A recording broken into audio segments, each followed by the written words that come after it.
Hello guys, this is Ray here once again from shortcrashcourse.com, and in today's video we're going to be talking about what WordPress plan should I get.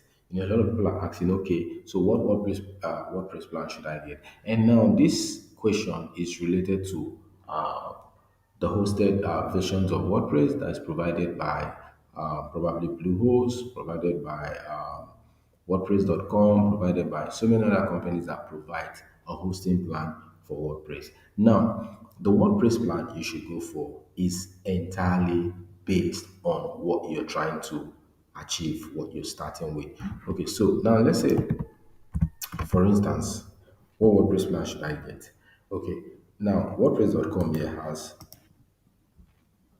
a lot of plans. Okay, now we also have WordPress plans from other WordPress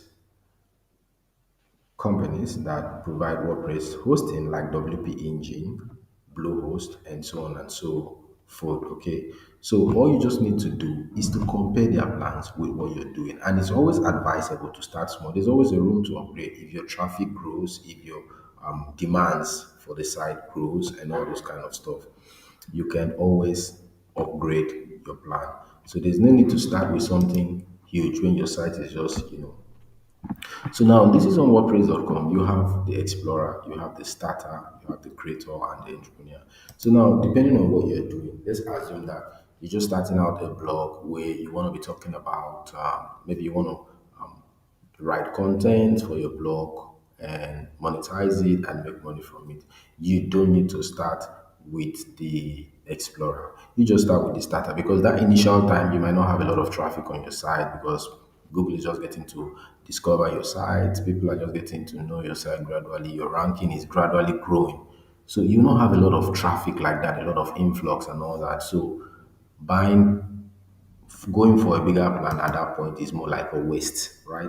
So it's good to start with the starter. Then, as the demand for the resources on your server, the file storage, the bandwidth, the user keeps increasing, then you upgrade to the Explorer. Then, as it keeps increasing, you upgrade to the Creator, like that. Then entrepreneur.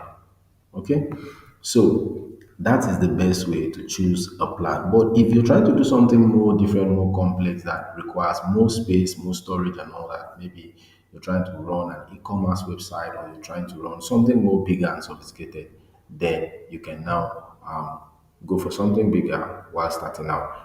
But this question is the answer to it is based on dependencies, a lot of dependencies that I might not know. It's based on your project. So, but the scale of preference that you're going to use to determine the plan you're going to go for is based on what you are trying to do, what you're trying to achieve. So you do a analysis, you compare and contrast. Then that way you'll be able to know what will work for that particular case of yours.